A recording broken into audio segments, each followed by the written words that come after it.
Today, as I opened my eyes to my 75th birthday, the morning felt heavier than usual, quiet in a way, that almost warned me of something. When I looked in the mirror, I didn't feel sadness. I felt distance. The woman staring back at me had silver threading her hair, creases shaped by years of sacrifices, and a softness in her eyes that came from giving more than she ever received. That woman was me, Marlene Adeyemi, yet I felt as though I was meeting her again for the first time. My little apartment smelled of warm spices, a scent that instantly took me back through decades. I had been awake since dawn, preparing my sweet yam celebration cake, the same recipe my mother taught me, the same one I baked on the night I married Samuel, the same one I carried to every milestone of my son's life. That cake held memories layered like sediment on the bottom of a river. Yesterday evening, Damon, my only child, had called, panic running through his voice. "Mom, I need help. My car's dying. If it breaks down, I'll lose my job." I didn't even think twice.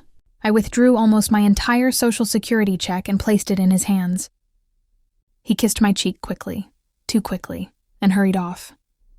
The door closed, and I stood alone in my quiet hallway, convincing myself, as always, a mother helps her child. That's what a mother is for. As the cake baked, my tiny kitchen warmed with nostalgia. I brushed my fingers over the old wooden table. Samuel once sanded smooth with his own hands. I could still hear the echo of little Damon building towers with wooden blocks on that very surface. Those moments felt like sunlight trapped in a jar, warm and unreachable. The birthday celebration was not at my apartment, of course. Talia, my daughter-in-law, had insisted on hosting it at the lake house. That house was once Samuel's pride and joy. We built it together, plank by plank. Now Damon and Talia lived there full-time. They repainted the walls, replaced the furniture, removed all traces of Samuel, even cut down the old maples he planted. "They make too much mess," Talia had said casually. I swallowed that ache and simply agreed. I had become used to swallowing things. Words, questions, hurt. Still, I tied my scarf, packed the warm cake carefully, and prepared myself for the day. I wanted to believe the celebration would be gentle. I wanted to believe I would feel seen, but a strange heaviness tugged at my heart, whispering that something was waiting for me at the lake house. Something that would change everything. If I had known what truly awaited me that day, I would have blown out my birthday, candles alone, and spared myself the heartbreak that followed. The taxi ride to the lake house was one I had taken countless times before, yet something about today felt different, heavier, like the road itself understood what my heart couldn't. I rested the warm cake on my lap and watched the landscape pass, stretches of pine, open fields, and the faint shimmer of the lake peeking through the trees. Samuel used to say that the lake was the only place that never lied. Water reflects truth, he would tell me. Maybe that was why I felt uneasy going there. Truth was the one thing Damon and Talia rarely wanted to confront. When the taxi stopped, I stepped out slowly. The house looked unfamiliar. Sleek gray panels, modern windows, trimmed shrubs. Nothing like the cozy wooden home Samuel and I built with our savings and our dreams. It felt like a stranger wearing the clothes of someone I once loved. I knocked gently before entering, though the house was technically still mine. Talia appeared almost instantly, dressed in a fashionable blouse, hair perfectly styled. Her smile was polite, but her tone held a sharpness only I seemed to hear. "Oh, Marlene, finally. Come in," she said quickly. Her eyes flicked to the cake box. "You brought that? Well, okay. We'll see where to put it. Anyway, the guests will be here soon. Can you help in the kitchen? I'm running behind." It was my birthday, but I simply nodded. The kitchen looked like something from a magazine. Cold, metallic, spotless. I placed my cake on the counter and began preparing the appetizers. She had laid out half-finished. As I worked, I could hear laughter drifting from the living room. Glasses clinked. Friends chatted. No one came to greet me. No one even asked where I was. When I finally brought out a tray of small sandwiches, the room fell briefly quiet before Talia announced loudly, "There's Marlene. She's helping in the kitchen, like always." Like always. Those words stung more deeply than I cared to admit. I placed the tray down and quietly left the room, returning to the kitchen. Every year I told myself that things would change, that Damon would finally look at me with the warmth he once had as a child. But as the laughter grew louder behind me, I realized I had become a helper in my own home, a background figure in the family I built with my own hands. After nearly an hour of preparing, the final moment arrived, time to bring out the cake. My hands trembled slightly, not from weakness but from hope. Hope that maybe this one thing, this one piece of my heart, would be welcomed. I carried it out gently and placed it on the center table. That was the moment everything shifted. The moment I felt the air change, sharp, cold, dangerous. Because the next few seconds would not only ruin my birthday, they would shatter the last illusion I had about my own son. For a moment, the room felt suspended in time. My sweet yam cake sat on the table, glowing softly under the warm lights. I had decorated it with gentle precision. Cream frosting spread evenly, chocolate shavings pressed carefully along the edges, and the number 75 formed with roasted pecans. It wasn't extravagant, but it was mine. It was love baked into layers. But as soon as I set it down, Talia's expression tightened. "Marlene, what is this?" she asked loudly, her voice slicing through the chatter. Before I could answer, several guests turned their heads, curiosity flickering across their faces. I felt myself shrink a little. "It's my birthday cake," I said quietly. "I made it this morning." Talia clicked her tongue in irritation. "You made it? Marlene, we already have a proper cake, from a luxury bakery. This looks so old-fashioned." Her words struck me harder than I expected. I wasn't embarrassed of my cake, it held my memories. But the way she said old-fashioned felt like she was referring to me. Mr. Roland Pierce, Samuel's old friend, stood suddenly. "Oh, now hold on," he said, stepping closer. "Marlene's cakes were famous in the old days. I'd love a slice." His kindness should have comforted me, but it became the spark that lit Talia's temper. She snapped, "Roland, please. We're trying to host something elegant here." Her voice rose, and before I could blink, she grabbed the platter from the table. "Talia," I whispered. But she didn't listen. With a swift, sharp motion, she flipped the entire cake upside down, letting it crash into the tall silver trash bin beside the counter. The sound was dull, cruel, like a soft thud of something precious breaking. Gasps echoed around the room. Someone covered their mouth. Someone whispered my name. I stood frozen. Then I turned slowly toward Damon, my son, my only child.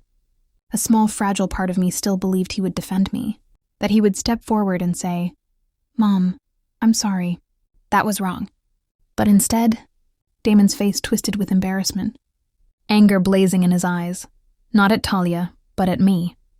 "Mom!" he yelled, pointing at the trash can. "Why would you bring that? You always ruin things. Everyone is tired of you acting like this. You should have just stayed home." The room fell silent again. His words didn't break me.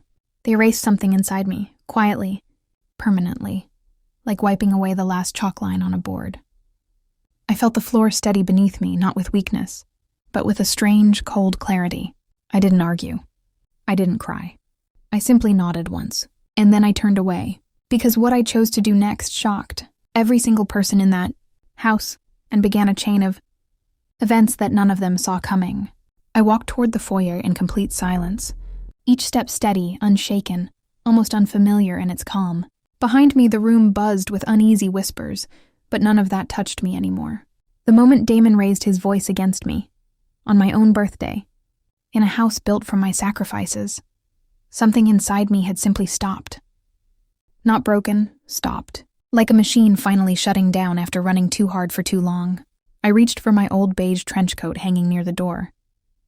My fingers, which trembled earlier while slicing cheese and arranging platters, now moved with surprising steadiness. One button, then another, then the last. I tied my scarf neatly, picked up my small purse, and felt a strange lightness in my chest. No anger, no tears, just clarity. I didn't look back. Not at the guests, not at Talia's stunned face, not even at Damon, whose silence now weighed heavier than his shouting. When I opened the door, the cool air touched my cheeks, like a quiet reminder that there was a world outside this hurt. I stepped out gently, closing the door behind me. The soft click of the lock felt like the end of a very long sentence, one I had spent decades trying to rewrite for everyone except myself. I walked down the driveway, past the trimmed hedges Talia pruned every weekend to impress her guests. The evening sky was turning a pale shade of lavender, and for a moment, the world seemed strangely beautiful despite the ache in my bones. At the end of the road, an old city bus rattled to a stop. I climbed aboard, choosing a seat by the window. As it rolled forward, the lake house, my lake house, grew smaller through the glass until it disappeared behind the trees. Samuel once loved. With the bus rocking gently beneath me, my mind began sorting through memories, not with pain, but with the calmness of a person finally ready to face the truth. I thought of my missing pendant, the gold one. Samuel gifted me for our 30th anniversary. I later saw it around Talia's neck in a vacation photo. She claimed it was from an antique shop. I knew she lied, but I stayed silent. Then came the money. Years of it. Emergency bills, house repairs, Damon's job issues, their vacations, while I lived on discounted groceries. I never complained. I told myself a mother must give, even when she receives nothing back. And then the slow erasure of my presence. My photos removed from the living room, my favorite mug accidentally broken, my name spoken less and less. I absorbed each cut quietly, trusting that patience would keep my family together. But today proved something I never wanted to accept. My sacrifice meant nothing to them. The bus turned a corner, and I felt something shift inside me. Something firm, resolute. I wasn't going back. Because that night, when I reached my small apartment again, I made a decision. One that would flip Damon and Talia's world upside down. That night, back in my small apartment, I didn't collapse into tears the way anyone might expect. Instead, I stood in the center of my living room, surrounded by the quiet hum of the refrigerator and the faint aroma of the cake that never got to be eaten. For the first time in decades, the silence felt like a companion, not a punishment. I took off my coat, folded it neatly, and placed it on the old wooden chair near the window. The air felt clear. My mind felt clearer. I walked slowly to the wardrobe and pulled out a thin cardboard folder tied with a faded blue string. Inside were all my important papers, documents I rarely touched, documents everyone else had forgotten I still possessed, birth certificates, Samuel's death certificate, and at the very bottom, the property deed for the lake house. There it was in black ink. Owner, Marlene Adeyemi. Type of right, sole ownership. My hands didn't tremble as I traced the words. That house, the one Damon and Talia treated as their own kingdom still, legally belonged to me. Every board, every tile, every inch of soil beneath it. A house Samuel and I built with our bare hands, where we dreamed of our future, a future that never came. I remembered a moment so vivid it made my breath catch. I had been 35 when a major design firm offered me a high-level engineering position, something I had worked toward for years, the kind of job that could have changed my entire life. But Damon was a troubled teenager then, and the lake house needed constant care. I refused the offer. I gave up the career I had spent a lifetime preparing for. Family comes first, I told myself. Damon needs me. Looking at that faded deed, I felt a strange mixture of grief and clarity wash over me. I had given so much, and tonight, he made it clear he believed I owed him even more. I closed the folder and set it on the table. Then I picked up the phone. "Hello, Guarantee Realty," a cheerful man answered. "Yes," I replied calmly. "This is Marlene Adeyemi. I would like to list my lake house property for immediate sale. The address is on Maplewood Drive." "Of course, ma'am. When can we send an agent?" "Today," I said without hesitation. "You'll find the gate key under the stone to the left. The documents are ready." He confirmed the appointment. I hung up the phone with a sense of finality that settled into my bones like warm sunlight. Then I made a second call, to my oldest friend, Leora Nazari. The moment she answered, her familiar, raspy voice filled my ear. "Marlene, you all right?" "No," I said softly. "But I will be." I told her everything. The cake, the words, Damon's anger, Talia's cruelty. She listened without interrupting, then sighed with the heaviness of someone who'd been waiting for this moment. "It's about time," she said. "Let them face the world without you for once." I sat back, feeling a calm, steady strength rising inside me. This time I wasn't going to back down. What I didn't know was how fast the consequences of my decision would hit Damon and Talia, and how desperate they would become once the for sale sign went up. The next few days passed with an unusual, almost unfamiliar stillness. After everything that happened at the lake house, I expected my nights to be restless, my mind drowning in echoes of Damon's words. But strangely, I slept. Deeply, peacefully, as if someone had lifted a weight I'd been carrying for decades without realizing it. Every morning, sunlight filtered through my curtains, warming the small apartment that had always felt too quiet, until now. Now that quiet felt like freedom. I made myself proper breakfasts instead of the cheap meals I'd gotten used to. I played soft jazz on the old radio Samuel once bought me. I even took out a pair of knitting needles I hadn't touched in 20 years and began a simple scarf, stitch by stitch, row by row. Each loop felt like a small reclaiming of myself. Outside, the world continued normally, but inside my soul something was being rebuilt. Meanwhile, I knew exactly what was happening at the lake house. On the third morning, as I sipped my tea, I could picture the real estate agent pulling into the driveway, the crisp suit, the clipboard in hand, the bright for sale sign tucked under his arm. I imagined him walking across the perfectly trimmed lawn Talia cherished so much, tapping the post into the soil with firm, confident strikes. Thump, thump, thump. Every strike was a message. This home is no longer yours. This home belongs to the woman you discarded. By that afternoon, the consequences began. My phone rang. Once, twice, 6 times. I didn't answer. First it was Damon, then Talia, then Damon again. This time calling over and over like the phone might burst from the vibration. I could almost hear the panic through the machine. They weren't calling to apologize. They weren't calling because they cared. They were calling because they had finally realized what they were about to lose. I continued knitting. By evening, I heard a car screech into the parking lot outside my building.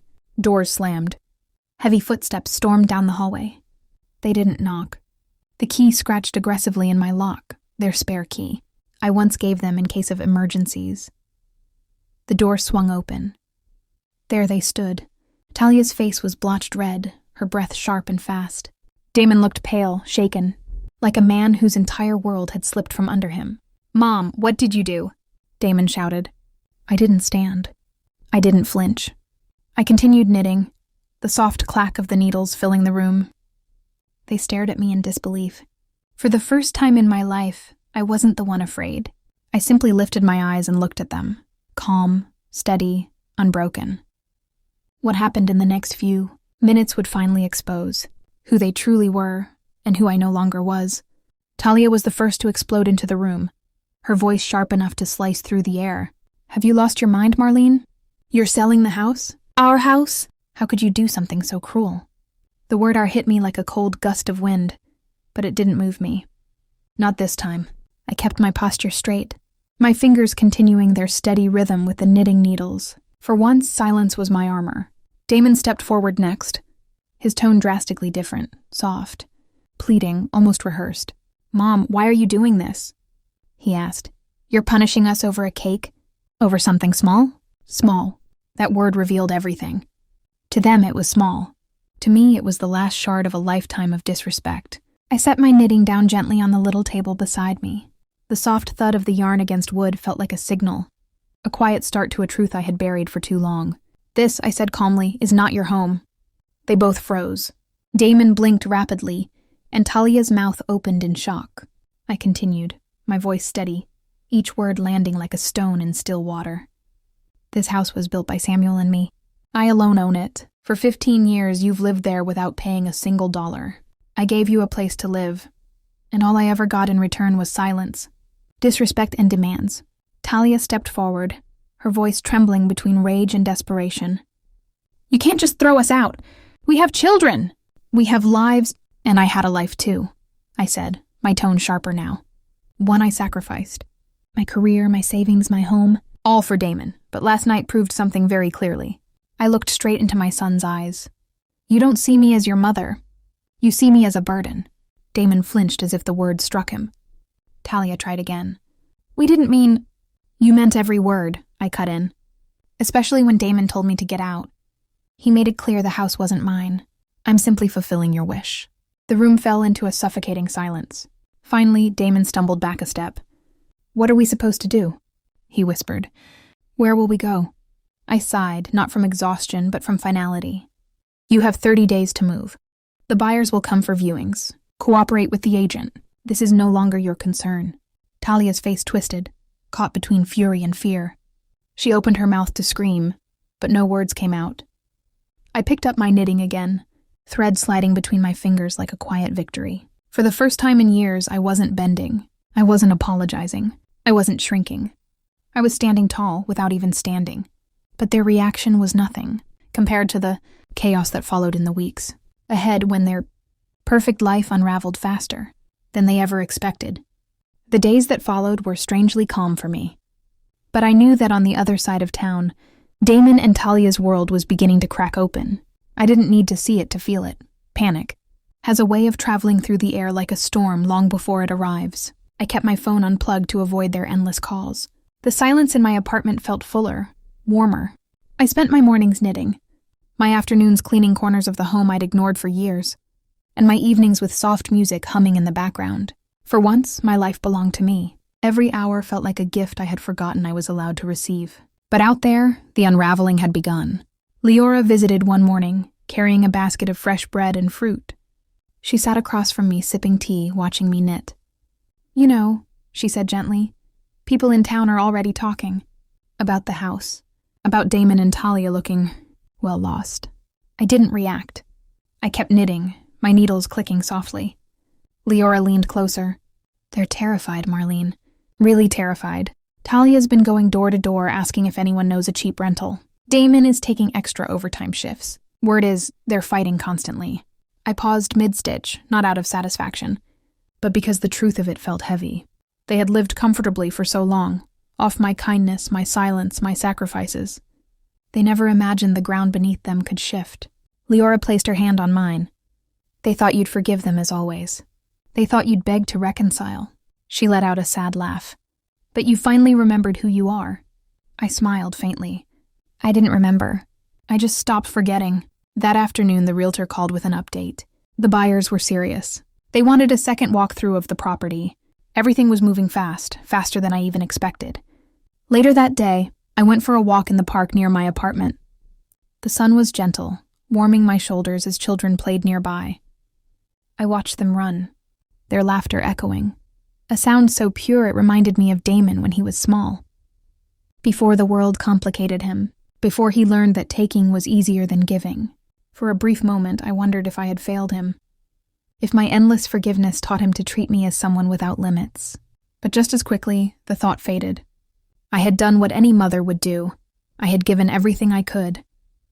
And when giving destroyed me, I stopped. As I reached my building, an unfamiliar car pulled up. The tinted window rolled down. It was Talia. Her eyes were swollen, her hair messy, her voice hoarse. "Marlene, please, we need to talk." I didn't respond. I didn't even slow my steps. I simply walked toward my door, leaving her sitting in the car, trembling with a desperation she never expected to feel. Because this time I wasn't the one begging. But what Talia did next, the lengths she went to, would shock even me, and reveal just how fragile their perfect life had truly believed. The next morning began like any other, quiet, calm. The kind of peace I had forgotten belonged to me.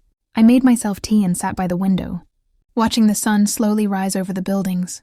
But deep inside, I sensed a shift in the air. A warning, and before long it arrived. A sharp knock rattled my door. Not polite, not hesitant. Desperate. I opened it to find Talia standing there again, but this time she wasn't angry.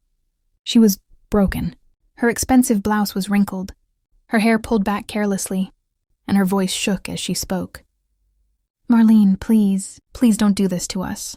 Her words fell into the hallway like stones, heavy and frantic. I didn't speak. I didn't invite her in. I simply watched her unravel. "Damon can't sleep," she continued, her breath trembling. "He's sick with worry. I'm trying to hold everything together, but..." She wiped her eyes harshly. "We can't lose the house. We don't have savings.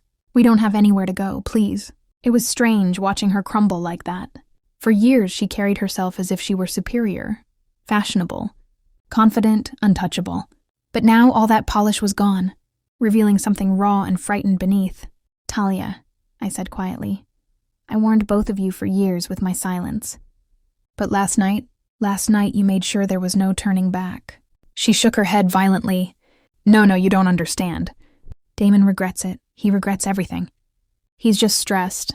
He didn't mean what he said. He loves you. If love sounded like humiliation and shouting, then yes, maybe he did. She reached out, gripping my arm. "Just talk to him, please. Don't take the house from us." Her nails pressed into my skin, but I gently pulled my arm free. "Talia, I'm not taking anything. I'm simply reclaiming what was always mine." She stared at me as if she had never seen me before. I continued. "You and Damon built a life on the assumption that I would always be there. That I would never say no. That I would never stand for myself. Her face twisted, anger mixing with fear. "You're being cruel," she whispered. "No," I replied calmly. "I'm being clear." For a long moment, neither of us spoke. Then her expression changed, hardening, sharpening. The desperation faded into something colder. "If you go through with this," she said quietly, "you're going to destroy your own son. Do you understand that? You'll break him." The threat was there, hidden under her trembling voice. I felt no guilt, no fear, no hesitation. "I didn't break him," I said softly. "Life is finally teaching him what kindness never could." Talia stepped back, her face turning pale. "Marlene, please," she whispered again. "Think of the children." I closed the door gently but firmly in her face. For the first time in years, I chose myself. But the real shock came the next day, when Damon himself showed up. And what he brought with him changed everything. The next morning arrived with a strange stillness, the kind that settles right before something breaks. I brewed my tea, folded the scarf I'd been knitting, and opened the windows to let in the cool air. For once I felt calm, more grounded than I had in years. But peace, I've learned, has a way of being interrupted just when you start trusting it. Around noon, I heard heavy footsteps in the hallway. Slow, dragging, uncertain. Then came the knock. Not aggressive like Talia's, not frantic, just defeated. When I opened the door, Damon stood there, his shoulders slumped, eyes swollen, hair unkempt. He looked nothing like the confident man who screamed at me days earlier. In his hand, he held a worn envelope, crushed at the corners, gripped too tightly. "Mom," he whispered. The word sounded foreign, as if he hadn't used it in years. I stepped aside politely but did not invite him in. He entered anyway, moving toward the old sofa and sitting heavily, like someone who had carried too much for too long. For a moment, neither of us spoke. Then he held out the envelope. "I found this in one of Dad's old boxes," he said quietly. I thought you should have it." My heart tightened. I opened it slowly. Inside were old photos. Young Samuel holding baby Damon. Samuel building the earliest frame of the lake house. Samuel smiling at me with sawdust in his hair. And tucked behind the pictures was a letter. His handwriting. My breath caught. "For Marlene, in case you ever need a reminder of how strong you are." The words blurred through my tears. But Damon wasn't watching me. He stared down at his hands ashamed. "Mom," he said softly, "I know you're angry. I know I messed up. But I'm drowning. We're drowning. The kids, they don't understand what's happening. Talia's terrified. I'm working double shifts just to keep up with bills. His voice cracked. "I don't know how to fix this."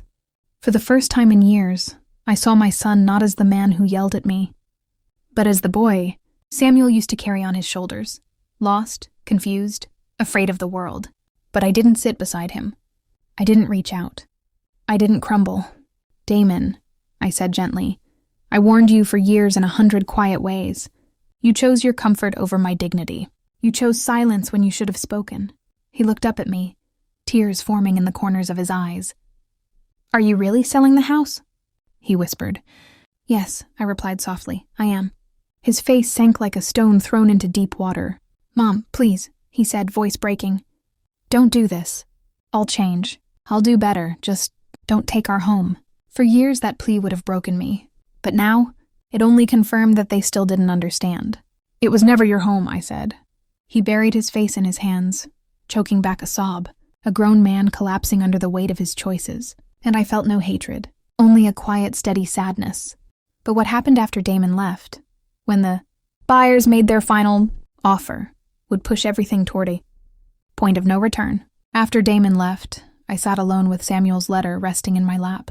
His handwriting, steady, careful, felt like a warm hand on my shoulder. "For Marlene, in case you ever forget how strong you are." I hadn't forgotten. I had simply stopped believing it. The room was silent except for the ticking of my old wall clock. I looked around my small apartment, the same place I once felt ashamed to invite people into, but now it felt like a sanctuary. The walls held my peace, not my pain. As I folded the letter back into the envelope, my phone rang. It was the realtor. "Mrs. Adeyemi," he said warmly, "I have news. The buyers are ready to make their final offer. They're eager. If you approve, we can complete the sale within days." My breath caught. It was really happening. Decades of sacrifice, love, and pain were about to leave my hands. and returned to me in a different form. "Please proceed," I said quietly. "Excellent. I'll schedule the final walkthrough tomorrow." I thanked him and hung up. The moment the call ended, everything around me seemed to shift, like the universe exhaling. But calm never lasts long. Within an hour, my phone exploded with calls. Not from Damon, not from Talia. From Talia's mother. The screen lit up again and again until finally I answered. "Marlene, please, you can't do this," she cried without greeting. "Think of the children. Think of how hard life will be for them." I remained silent until she finished. "With respect," I finally said, "I spent my entire adulthood thinking of them, and their parents never once thought of me." She sputtered, desperate. "Well, at least let them stay until summer. Or reduce the price. Maybe they can buy it from you somehow." "No," I said firmly. "I have given enough. Too much." Her tone changed instantly, becoming sharp, almost scolding. "You're being spiteful, Marlene. This isn't forgiveness. This is revenge." I closed my eyes for a moment before answering. "No, revenge is loud and cruel. What I'm doing is quiet. It's simply ending." She gasped, realizing there was nothing left to say. I ended the call. That night, I made myself a warm bowl of soup and sat by the window. Outside, people walked their dogs. Children laughed in the courtyard, and life moved on without hesitation. I felt strangely connected to that simplicity. Like I was finally stepping into the world instead of standing outside of it. But just as I began to settle into the evening, I heard a commotion outside my building. Loud voices, arguments, something heavy being slammed shut. Curious, I went to my window. There, standing in the parking lot, were Damon and Talia, surrounded by boxes piled in their old car, their children crying in the back seat, their belongings stuffed carelessly into bags and bins. They weren't waiting for the 30 days. They had already been forced out. My heart clenched, not out of guilt, but out of the realization that life had finally caught up with them, and the worst had just begun. Because the next day, at the final house walkthrough, the truth I discovered inside the lake house nearly brought me to my knees.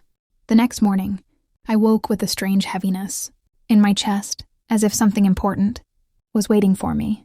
After a simple breakfast, I dressed neatly and took a taxi to the lake house for the final walkthrough. The buyers, the realtor, and I were supposed to meet there to complete everything. As the taxi approached Maplewood Drive, a wave of memories rolled over me.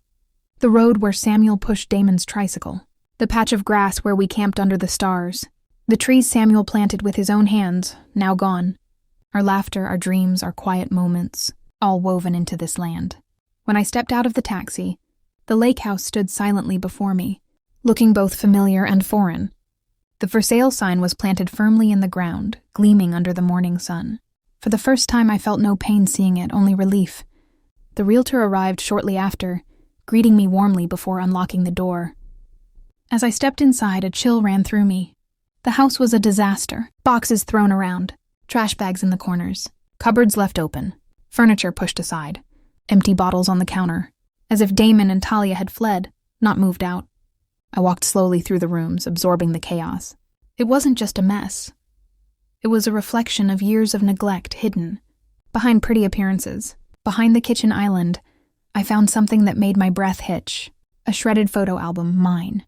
Pictures of Samuel and me on our wedding day, Damon's first birthday, the early days of building the lake house. All torn apart, pieces scattered like confetti across the floor. My hands trembled as I knelt to pick up what remained. Samuel's smiling face ripped down the middle. Why would they destroy this? Why destroy moments that didn't even belong to them? The realtor cleared his throat softly. "Mrs. Adeyemi, I'm so sorry. I didn't expect them to leave it like this." I nodded, swallowing the ache. "It's all right. Let's continue." But as we moved toward the living room, I noticed something strange near the wall, light, shining through, a small crack in the floorboard. I crouched down and gently pressed the loose board until it lifted. Underneath was a small tin box. My heart began to pound. I recognized it. Samuel's box. He used to keep important things there after the lake house was built. But after he passed, I thought it had been lost forever. My hands shook as I opened it. Inside, wrapped in an old cloth, was my missing gold pendant. The one Samuel gave me for our 30th anniversary. The one Talia had claimed she found in an antique shop. My breath caught in my throat. There was also a small note in Samuel's handwriting. "For Marlene, in case you ever need to remember what love feels like." A sound escaped me, something between a cry and a sigh. For a moment, I couldn't breathe. This house had taken so much from me, but it had also kept something safe, something precious. I closed the box gently and held it to my chest. Samuel had left me a final gift, and somehow, despite everything, I found it. But nothing prepared me for what happened the next day. When the papers were signed, the money arrived, and I finally decided what to do with the rest of my life. The morning of the closing day felt like the first page of a new chapter. Quiet, clear, and strangely light. I woke before sunrise, brewed a fresh cup of tea, and stood by the window as the golden light slowly filled my small apartment. For decades, my life revolved around everyone but myself. But now, the only person I needed to take care of was me. At exactly 10 o'clock, I arrived at the real estate office. The atmosphere was calm, professional, and almost ceremonial. Papers were neatly stacked on the polished wooden table. The buyers smiled warmly, the realtor nodded respectfully, and I took a deep breath before picking up the pen. As I signed my name, Marlene Adeyemi, I felt something lift off my shoulders. Years of exhaustion, invisible burdens, unspoken hurts, all finally placed behind me with each stroke of ink. When the final signature was done, the realtor slid an envelope toward me. "Congratulations, Mrs. Adeyemi. The funds have been transferred to your account." Just like that, everything changed. My phone buzzed again and again. Calls from unknown numbers. Messages I didn't open. I knew who they were from, but I didn't need to answer. My life was already moving forward. After leaving the office, I walked straight into a small boutique store. I had passed many times but never dared to enter. Today, I did. Inside, a sea of beautiful coats and scarves lined the walls. One coat in particular caught my eye. A deep ocean blue trench coat. Elegant and bold. The kind of color Samuel once told me I deserved to wear. I tried it on. It fit perfectly, wrapping me in a warmth I hadn't felt in years. I bought it without hesitation. Then, for the first time in my life, I booked something just for me. A trip I had dreamed of since my 20s. A Great Lakes cruise. 10 days, Chicago to Mackinac Island. A journey Samuel and I had promised to take someday. A someday that never came. But I wasn't sad anymore. I was finally going. In the evening, I returned home, placed Samuel's tin box on my bedside table, and opened it slowly. The gold pendant shimmered softly under the lamp. I held it in my palm, feeling its familiar weight, the last gift of a man who loved me, truly and deeply. "Thank you, Samuel," I whispered. "I'm finally choosing myself."